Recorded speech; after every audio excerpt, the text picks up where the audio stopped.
Hello, everybody. Welcome to Talk About House. I'm Todd. I'm Juana. Okay, we're doing a real estate update for Las Vegas for May. Mm-hmm.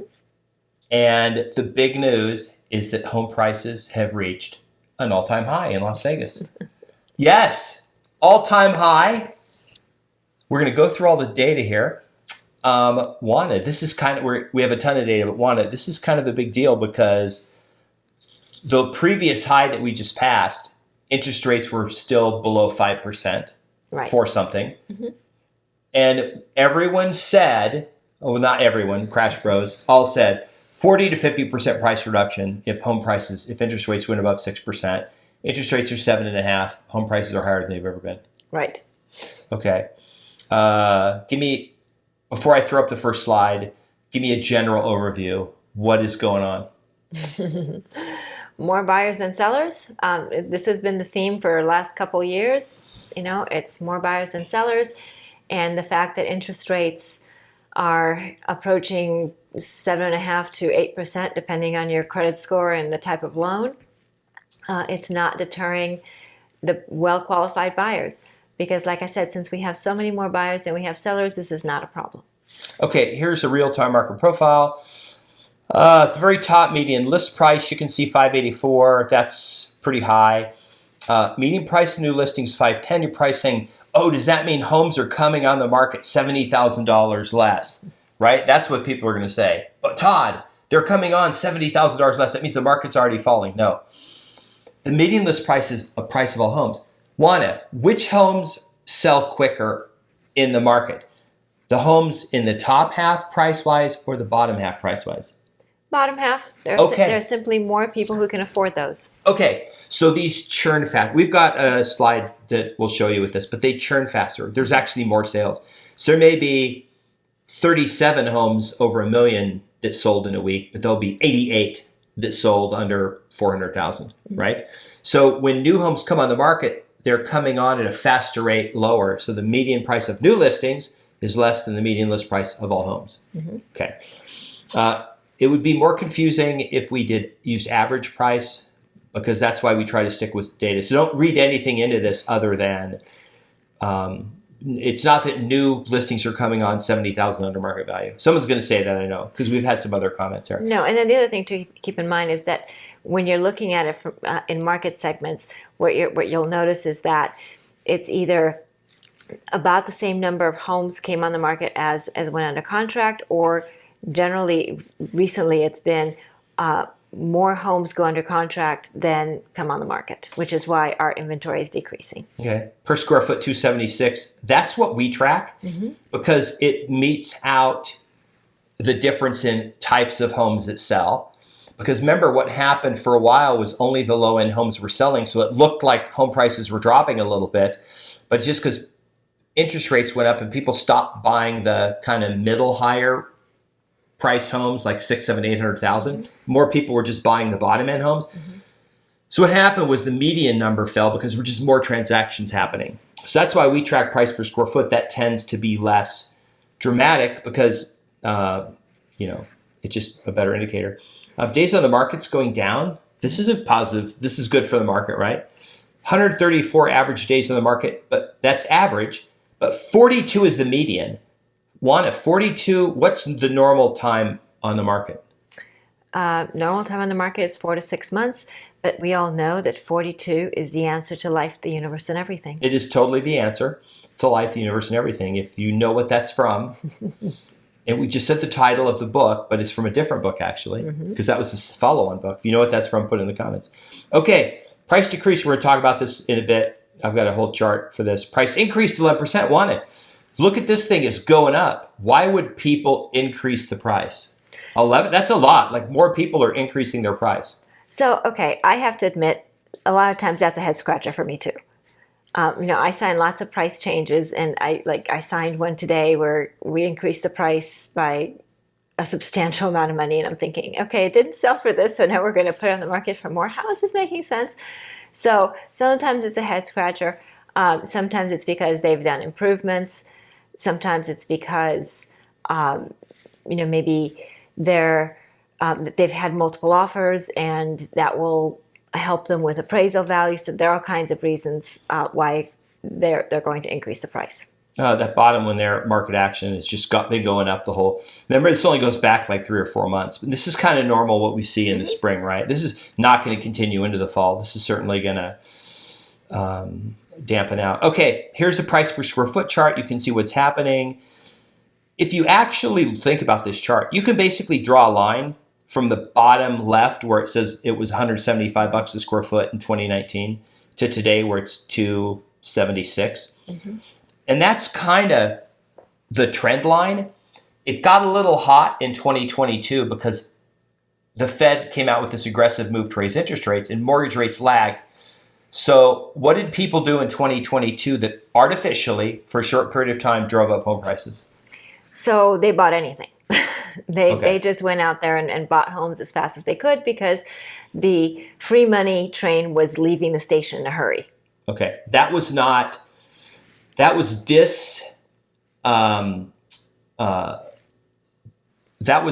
the equilibrium. It was disequilibrium. It was fake because we had listings then where people would just come in and we get 5 offers way over list price. And they're like, we don't care because, if my client doesn't get this house, if I can't get under contract in the next 3 days, their interest rates could be half a point higher. So they just want to lock up this house. They can still get 4.75%. But if you draw a line, that's kind of like the trend line for the last 5 years. It doesn't look like the market's crazy. What's weird is look at this chart and then go look at the Crash Bro chart from like Reventure. He put one on Twitter today, and he is making prices because the way he did his chart, he squeezed the numbers to make this super steep, but he made it look like we've had more home price appreciation in the last 5 years than the last 100 years combined. And if you look at this chart, home prices have gone up at more than the normal 5%, but not at a ridiculous amount. About 10% a year, maybe 8% a year. It's like double the rate. But his chart, because of the way he formatted it, he's trying to make it look like it's a bubble, it's going to pop. So I thought that was interesting. Okay. We got in a big argument with a couple Crash Bros on Twitter. We do a whole video on this because we found some data that is very interesting. That it'll be the Saturday video. So make sure you subscribe, like the channel, because when we show you the data and we explain, it'll be an eye opener to even people that believe they are, sophisticated when it comes to understanding real estate. Okay. And the data and stuff. Okay, here's the inventory chart. This is very difficult because it only goes back to 2019 to put in perspective. But if you just look at the far left side, that's a normal market. We almost got back to a normal market in the fall of 2022. Everything in between is not normal. Today's inventory is not normal. It's substantially low. A normal inventory should be about 6,000 to 7,000 houses probably. Maybe a little less in the spring, but there's no reason we should have 2,000. Remember, this is only Vegas. This is only single family homes. But this is only 0.1%. 0.1% of all homes in Vegas. So what this means is if you drove around Vegas and you would have to drive by 1,000 homes to find a for sale sign, a house that's on the market available for sale. Yep. During the boom, we would have Juan and I would have whole subdivisions where we would have numerous of just our signs in there, bank-owned homes. Remember that? We would have it where we'd have 3, or you could stand on a certain place on the street and see like 3 or 4 of our signs. Like, oh, that's my listing, that's Juana's listing. We could see that. Okay.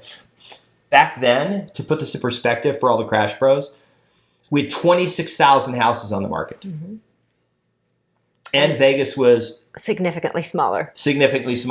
We would have to have, honestly, 40,000 houses on the market to have the same effect as we had during the housing crash. So when people say, oh, 7% is going to crash housing, not with 2,000 homes on the market, right? Right.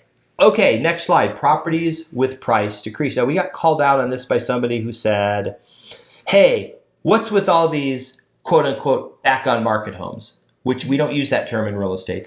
What, but they reference 30%. Explain what this means, property with price decrease. Okay, so a couple things.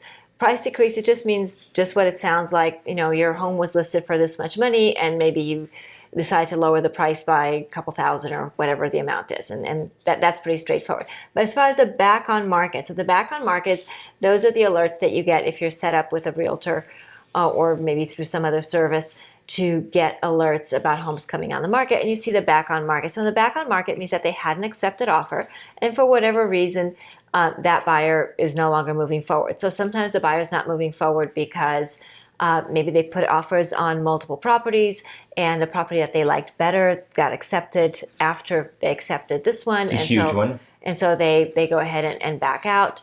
Maybe the inspection didn't go as planned. Maybe they didn't like the HOA documents. Maybe they didn't qualify for financing. Maybe they had a life circumstance, whatever. For whatever reason, the transaction didn't go through, and the home is indeed back on the market from having had an accepted offer to now seeking offers again. Historically, 40 to 50% of all homes have a price decrease at some point. Mm-hmm. It's generally because the home seller said, I really know my house is worth $450. You know, like, but the other homes in your neighborhood are selling for $400, $410, $415, and there's 3 listed for $415 and one's listed for $420, and you want $450. Yeah, but I have the best linoleum. It looks like wood, but it's linoleum. And then this white carpet is really clean. And you go over to the other house and they have like laminate flooring or stone, tile or something. And you're like, oh, well. So, and then after, 6 months of not selling, they go, or maybe less than that, they go, okay, look, maybe our home's overpriced. Let's drop the price. So it's normal to have people to have price decreases. It is. So here in Las Vegas, and generally in Northern Nevada too, there is this perception that Californians don't know the value of money or real estate. Oh, I've got a good story about this. And somehow they think that, but somebody from California who doesn't know any better will come and they'll pay an extraordinary amount of money for my house because they don't know any better. Somehow, your home is the only one that they have ever seen on the market, and they simply cannot compare with other homes that are on the market that have sold. Not quite, right? People are not that gullible, and people do know the value of money, and they do know the value of real estate. So when it's all said and done, homes tend to sell for market value. About 20 years ago, I took a listing, and we sold it for $875. It was the highest sale price in the neighborhood. It was up in Seven Hills, and it was a beautiful home. It was one of the biggest lots in the subdivision. And like as soon as we closed escrow, I got a phone call from someone that lived in the neighborhood that had also a very nice house on a much smaller lot with a pool, but it was a much like half the size lot. And he goes, hey, I saw that you sold that house, and I know how you sold it.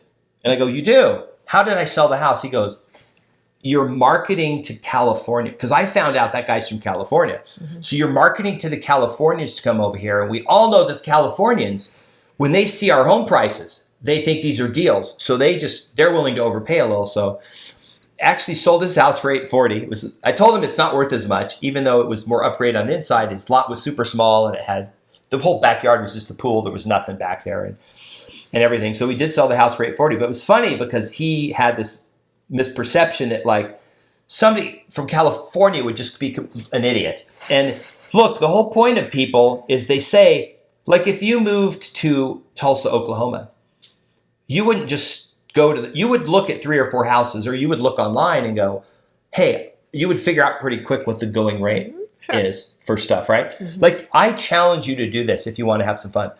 Pick a market you know nothing about, and don't make it something extreme. Like pick a certain area in like part of San Francisco, or like Coronado, San Diego, but not like the general city, because you're going to find $500,000-$600,000 houses in super not desirable areas that are really old, and you're going to find $3 or $4 million places that are a block from the beach, right? Mm-hmm. And then check, and you'll get a feel pretty quick for like what people are paying. Mm-hmm. So this idea that the Californians will show up and overpay because they're not price sensitive is pretty ridiculous. Remember we have appraisals too. Mm-hmm. The appraiser's not going to say, hey, it's not worth that, whatever, right? And then they usually have an agent who's probably not going to say, hey, let's offer less. We're not going to just whatever, right? Mm-hmm. Anyway, sort of ridiculous. Okay, Juana, highest ever. Let's talk about the next few months. The Fed came out and basically said, hey, we're looking at maybe doing a price. The economy is slowing enough, and we think we have inflation under control, even though the last month was. So we're going to sort of try to get ahead of the slowing economy by having our first price reduction, maybe. Interest rate reduction. Yes. Interest rate reduction, not price reduction. Surprised a lot of people. Some people thought that they would hold or even raise them. This could affect mortgage rates, but it's really, they're really trying to keep the economy from slowing down too much. I mean, it's still growing. Half the markets in the country are like starting to build up some inventory, and half are still, prices are going up. Vegas is one. We actually lead the nation. I think we have the highest, the lowest number of homes on the market compared to like the last few years. So we lead the nation now.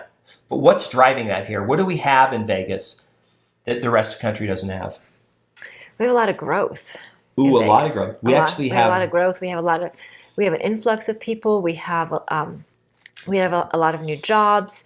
So our economy is doing quite well. So that's different maybe than other parts of the country. I think a lot of people have been saying this for a long time, that we would see the Fed, for whatever reason, improve interest rates as we get closer to the election. So, maybe it is for the purpose of that soft landing. Maybe it's for darker, more sinister reasons. But for whatever reason, I'm sure a lot of people would welcome a reduction in the interest rates. My concern is inflation, because inflation is a huge thief, and it hurts everybody, and particularly people on the lower end, while a reduction in interest rates actually benefits very few people, because very few people, relatively speaking, are involved in purchasing a home and would be impacted by that, versus everyone being impacted by inflation. We've had pretty good inflation the last 3 years. It's been a huge driver of home prices going up. If you don't believe me, go look at the 80s. Remember, home prices went up throughout the 80s, even with 15, 16, 17, 18% mortgage rates, because inflation. They were inflation driven. Right. People were getting raises. They were making more money. Yes, interest borrowing costs were high, but we had this pretty rampant inflation. Okay. So, it's likely that if we still have inflation, we're still going to have home prices that's a force. This doesn't mean it's going to happen. Ultimately, it's supply and demand. My prediction for the next year is Vegas has a kind of normal cycle. We do build up some inventory in the fall a little bit. But remember, we're still growing. And even if the whole country somehow goes into a mild recession, locally, we probably don't. Right. Meaning our product, our growth, GDP growth, or not GDP, but our growth locally continues, meaning we're adding jobs, we're adding to the economy. So we're like a micro. There'll be some other markets that do the same, and then there'll be some other markets that tank a little bit because they're maybe a little overbought, or like too many jobs went there and then they left. Right. So remember, just because nationally we might be, the economy might be slowing, it doesn't mean that that's happening in every local market, because we talk about this all the time. Every local market is hyper-local, so it does matter. Vegas, it will probably weather this pretty well because we have so many things in the pipeline. It doesn't mean that there won't be particular sectors of Las Vegas that may also participate in a slowdown, but overall, the Las Vegas market will probably fare reasonably well for the next couple years. What about the people who say, but in a recession, Vegas always gets hammered because people, the first thing they stop spending money on is anything fun like travel? That's the opposite. So Nevada actually does quite well during recessions because people need to blow off some steam. And what better place to blow off some steam than to come to Las Vegas or Reno or Tahoe? And those are great destinations for people from all over the world. Remember when everybody locked down? Mm-hmm. We unlocked early, and we were the number one in 2020. Mm-hmm. The Las Vegas airport was the number one destination airport in the U.S. Mm-hmm. for to and froms. Now, the big hubs, Atlanta and Chicago and Denver, places like that, Dallas, they have through traffic. But for people departing and arriving, like is their city, mm-hmm. Vegas was number one in the nation. Right. And it was tourism. Like I remember going out when like watching on the news, people couldn't even walk on the beach in California. and we would go to the casinos and it would be absolutely packed. Absolutely packed. Good. Yeah. So Nevada is very fortunate to benefit from our gaming and tourism industry, and people from all over the world like to come and visit us. That's it. Okay. So hopefully you had some fun with the video. We hope that we provide you with some interesting information. Please remember that we are real estate practitioners. So if you're interested in buying or selling, either in Las Vegas or anywhere else, please reach out to us and we'll be happy to help you. Especially selling in Vegas, because all our current listings are under contract. So you would be our number one client for getting a buyer and getting your house sold so you can move on with your life. There you go. So we appreciate your business. We appreciate you watching. Please remember to subscribe, hit the notification bell, like the video, share the video, leave us your real estate related comments, and we'll see you on the next video. Bye. Bye.